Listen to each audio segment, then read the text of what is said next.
জীবনের উদ্দেশ্য ফিক্স করো। জীবনের উদ্দেশ্য একটাই, জান্নাত। জান্নাত পাওয়ার জন্য যা করা দরকার তাই করতে হবে। কোরআন হাদিস মেনে চলা থেকে শুরু করে আমল করা, আদব আখলাক সবকিছু এর মধ্যে চলে আসবে ইনশাআল্লাহ। আল্লাহ পাক তোমাকে পথ দেখাবেন। আগে তুমি জীবনের উদ্দেশ্য ফিক্স করো। একটা কথা বলি, সবাই তোমাদেরকে বলবে জীবনে সফল হতে হবে। অনেক কথা আমি বলছি আমার ব্যক্তিগত অভিজ্ঞতা থেকেই বলছি। আল্লাহ পাক আলহামদুলিল্লাহ ফার্স্ট সেকেন্ড ছাড়া রেজাল্ট আমাদের হতো না।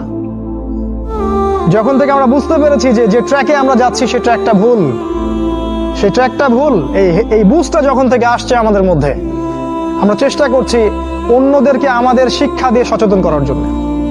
আমরাও ভুল করেছি, ভুলের উপর ভুল করেছি। আল্লাহ পাক যেন মাফ করেন, আল্লাহুম্মা আমিন। সাফল্যের সংজ্ঞা শেখানো হতো আমাদেরকে পরিবার থেকে। সফল হতে হবে বাবা, নিজের পায়ে দাঁড়াতে হবে, বাবাকে দেখতে হবে, মাকে দেখতে হবে, অমুক তমুক ইত্যাদি ইত্যাদি। বিয়ে করবি কি নিয়ে, তোর তো কিছুই নাই, বলে নাই কথাগুলো আপনাদেরকে। চাকরি বাকরি করতে হবে, প্রতিষ্ঠিত হতে